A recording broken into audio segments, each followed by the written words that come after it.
Duma deputy chairman, "We don't give a damn about these sanctions." The European Union agreed to slap sanctions on Russia's defense minister, a top advisor to President Vladimir Putin, and hundreds of Russian lawmakers, who voted in favor of recognizing the independence of separatist areas in southeast Ukraine.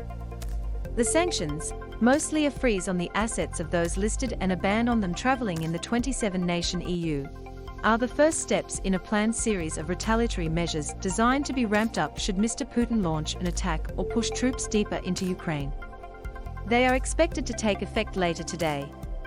Mr. Putin signed a decree recognizing Donetsk and Luhansk as independent and appears to be driving Russia's campaign against Ukraine. But he is not on the EU's list even though the sanctions target those involved in the illegal decision.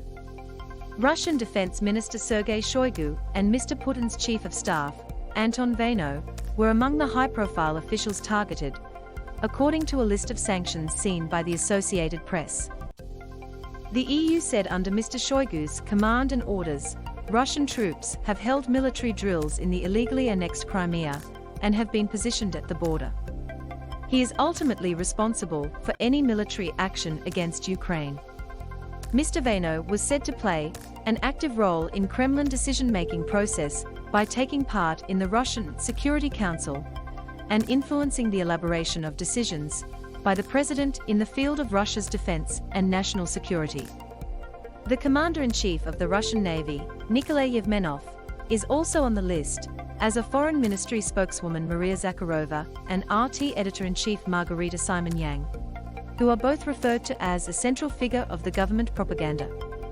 The EU will extend restrictive measures to cover all the 351 members of the Russian State Duma, who voted on the 15th of February in favor of the appeal to President Putin to recognize the independence of the self-proclaimed Donetsk and Luhansk republics, EU headquarters said.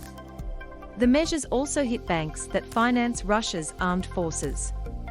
They target the ability of Moscow to access EU capital and financial markets and services, and ban EU trade with the two regions so that those responsible clearly feel the economic consequences of their illegal and aggressive actions. EU Foreign Policy Chief Josep Borrell has said the sanctions will hurt Russia and it will hurt a lot.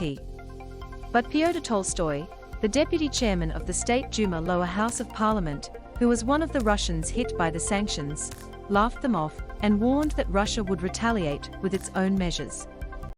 Every time they implement sanctions against Russia, it does not make any sense and it's worthless, Tolstoy told Belgian broadcaster RTBF on Wednesday. Actually, we don't give a damn about these sanctions. It gives the impression that the authorities in Brussels are doing something, he said. In fact, they are doing nothing. AP